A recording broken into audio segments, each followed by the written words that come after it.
I have a success story for you, and it's from Willow Pillow. My manifesting journey begins in 2018 when I accidentally linked up your channel on YouTube. I was in love with SP number 1 from then until the fall of 2023. I had 3 SPs I actively wanted to manifest. Last fall, I hit the wall. I had then followed several coaches on YouTube for years, watched hours of videos, because even though I scripted, visualized, meditated, and affirmed, there was no relationship. I had then run after love for several years without success. I thought, what am I really spending my time on? What am I doing wrong? Through your videos for more than 5 years, I had learned about self-love. I had also taken 2 of your SP free courses. I learned a lot and understood that a lot was connected with a bad upbringing, and I looked at previous relationships and learned about different attachment styles. I realized that I wasn't happy with myself, that I gave that being loved boundary and lacked boundary setting. I felt not prioritized, not good enough, insecure, and also not worthy of love. I had worked on myself for the past 5 years. During this period, I fortunately manifested other things relatively easily, including 50,000 twice over, 2 years, and a free car. So I knew things were possible, but still the frustration crept in. Humans were much harder to manifest, I thought. I said to myself, now, I'm done. That's enough now. I decided on the spot to be a person who has love. I am love, and I receive love from all sides. I decided to have fun, feel lasting and joy, lasting joy. This has been done with Google Translate, so I am adapting it as I go. I also said I am in receiving mode, but without an SP on a desire for a special outcome. I wanted to keep it as simple as possible. I just bathed in the love from that moment on. It felt so good, almost a total relief. Then things happened really fast. I was so shocked at how quickly things turned around. A week later, after this decision, man number 1 appeared on my mobile. This was the one that I had on a chat site 15 years ago and met through mutual acquaintances, twice briefly. He writes, I want to get to know you and maybe have a relationship with you, and because I, meaning him, lives some distance away, I thought that marriage is my goal. Husband number 2 was a friend for several years. He had previously told me that he wanted a relationship with separate housing. Now, I think Google Translates put husband number 2. Well, it's actually SP number 2. A girlfriend he could meet occasionally so that he had more time for friends and hobbies. This man started titling me with Mrs. and his own last name.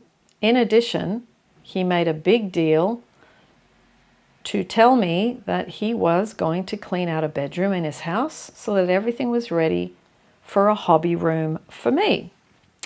Man number 3, I had met 2 years earlier. He owned a restaurant that I had gone to with some friends and visited several times. The owner showed a clear interest in me almost immediately and asked one of my friends for my phone number.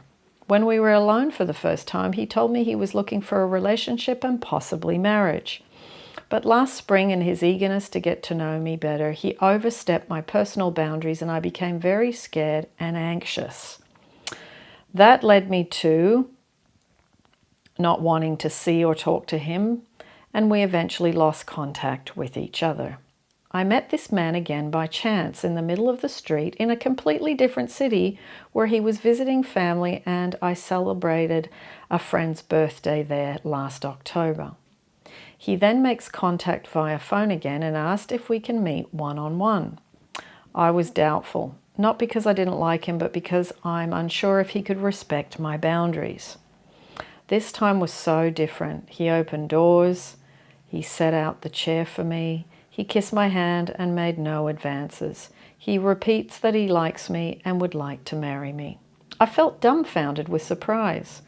When I left, he asked politely for a goodnight kiss, where I said yes. I decided to give it a chance, and now almost 5 months later, he has asked me to move in together. What did I do differently in my manifesting journey this time?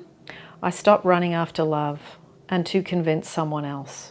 I decided that I am love and that I receive it in bucket loads, in buckets and pails. I had few and simple affirmations without a fixed routine, which I more or less repeated to myself who I was, and when I came up with it, there was no obsession or have to do it. My affirmations can be specified if desired. So I will ask Willow Pillow to include those for us in the thread of this YouTube down below.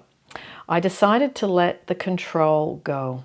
I stopped watching videos on YouTube where the content was say or do such and such in order to get a person to do this or that. I followed Agnes's videos on how to maintain a good relationship. I want to thank you especially here, as I had an abusive upbringing with bad role models around me of what love in a healthy relationship and good partnership is. I became more confident and determined than before.